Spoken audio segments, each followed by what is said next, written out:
Buenos días, me llamo Goneira, estoy aquí para invitarlos, para motivarlos a ir a un coloquio muy interesante que va a realizarse del 15, 16 a 17 de este mes de junio en el Instituto Raúl Porras.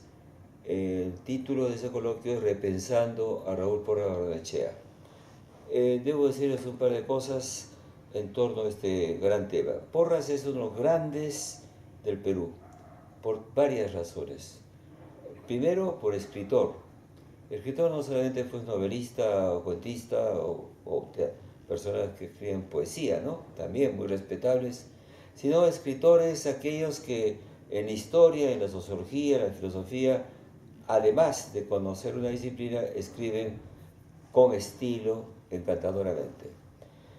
¿Por qué debo decir esto? Porque además Porras es un gran historiador del Perú, como Jorge Basadre, como Olivo Alcárcel, como Pablo Macera, uno de sus discípulos, y Carlos Araníbar.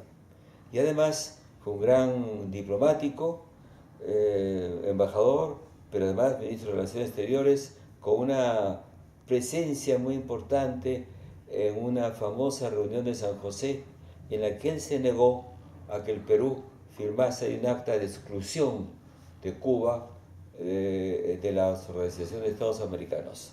Porras no era un hombre de izquierda o pretendía ser revolucionario, lo era por sus comportamientos, era un rebelde, como me voy a explicar. Es un poco incómodo, un poco divertido, no quiero ser solemne, pero Porras es un gran maestro. Te voy a explicar qué cosa resulta ser un gran maestro. En primer lugar, para usted, no busque un maestro. Los maestros se encuentran de puro azar. ¿Cómo encontramos nosotros a Porras sin desearlo, sin buscar un maestro? Los estudiantes universitarios de la Edad Media caminaban de un país a otro para encontrar un gran maestro. Yo estudié historia y conocí en San Marcos los 50 y tantos y 60 a grandes profesores, como Augusto Salazar Bondi, como Estuardo Núñez, como José María Arguedas, pero por hacer un caso especial, sus clases eran simplemente fascinantes. Tenía una gran memoria, llevaba fichas, hacía una disertación histórica que era cada clase una conferencia, porque don Raúl, además de afirmarse en los datos que tenía, se entusiasmaba e improvisaba y ponía una gran emoción. Muchos decenios después han salido estudios sobre cómo se produce la transmisión de conocimientos. Hay un enorme porcentaje de explicación que nos convence a alguien cuando es razonable, tiene argumentos, pero además interviene la emocionalidad. En el caso de Porras, comenzamos a amar la historia del Perú. Cuando él hablaba de desfilar delante nuestro la historia del pasado, pero sustentada no en el capricho, sino en los trabajos de archivos. Esa fue el Porras que yo conocí al comenzar mis estudios. Me puso una nota muy alta, no voy a contar esto por un poco de pudor. Y muchos años después, 2 años después, cuando ya estaba en la licencia, vino Carlos Araníbar, que era uno de sus asistentes, y me dijo que el doctor Porras tenía que ofrecerme un trabajo. Me sorprendió mucho, debo decir que yo estudiaba, pero me pagaba los estudios, no era un hijo de papá, mejor para los que lo han tenido, lo tenía yo, pero muy pobre. Yo trabajaba en una serie de fábricas textiles que quedaban en la avenida Colonial, que han desaparecido. E iba a San Marcos, después de trabajar en la fábrica, generalmente turnos de noche.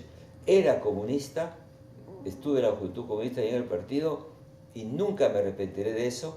Me salí del Partido Comunista, y marco esto porque Porras era liberal. Era tan liberal que no le importaba que yo fuera un hombre de ese viejo Partido Comunista.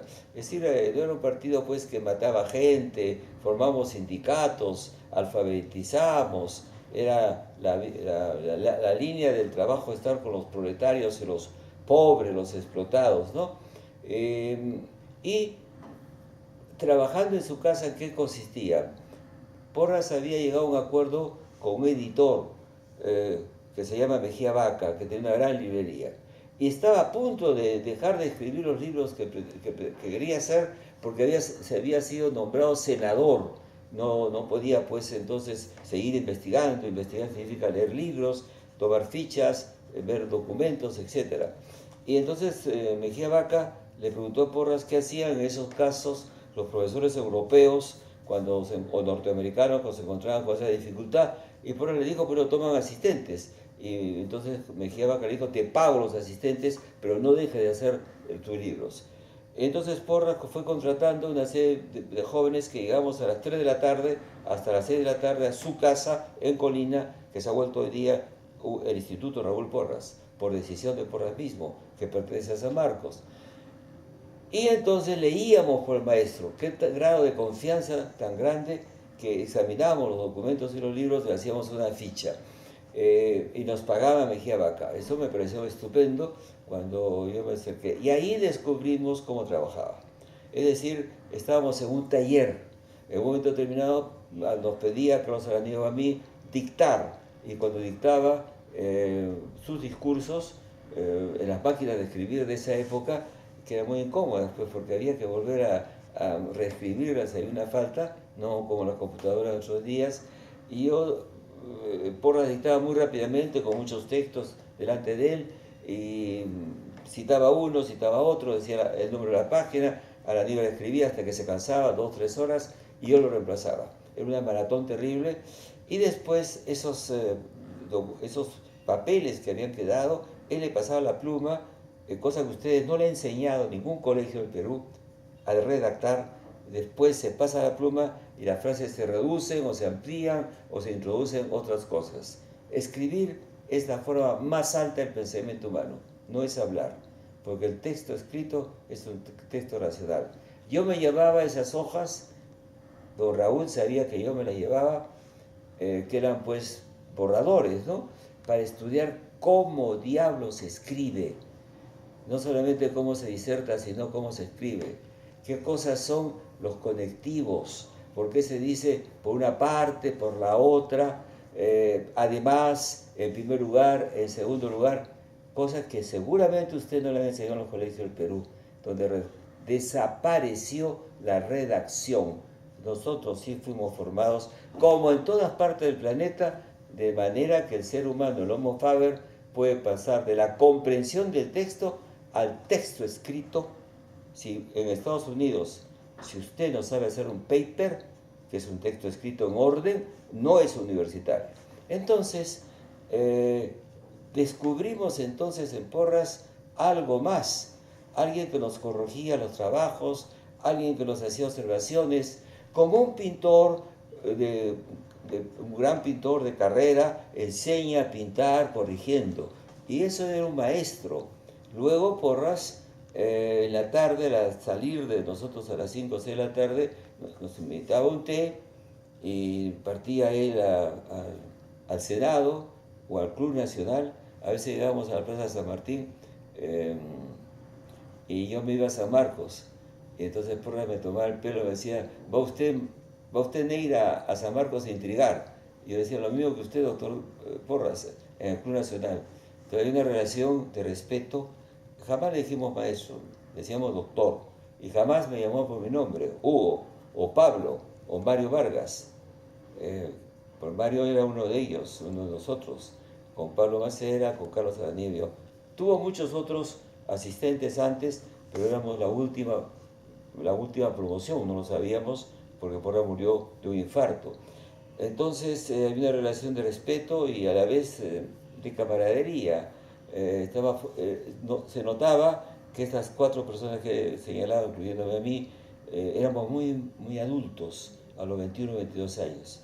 Callábamos ante Porras, discutíamos a veces, pero sabíamos mucho, habíamos leído, éramos muy personales. Macera ya era lo que es un hombre claro, con sus ideas, muy expresivo. Vargas Llosa era un adulto, a los 21 o 22 años, era el Vargas Llosa que iba a escribir los libros que he escrito e irse a Europa.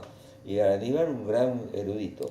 Entonces Porras se convirtió, sin darnos cuenta nosotros, en un modelo de cómo trabajar. Y en otra cosa más importante, que no solamente técnica, en una manera de pensar que consiste en pensar libremente por su propia cuenta. Por ser un liberal en el sentido no neoliberal de las empresas o las clases.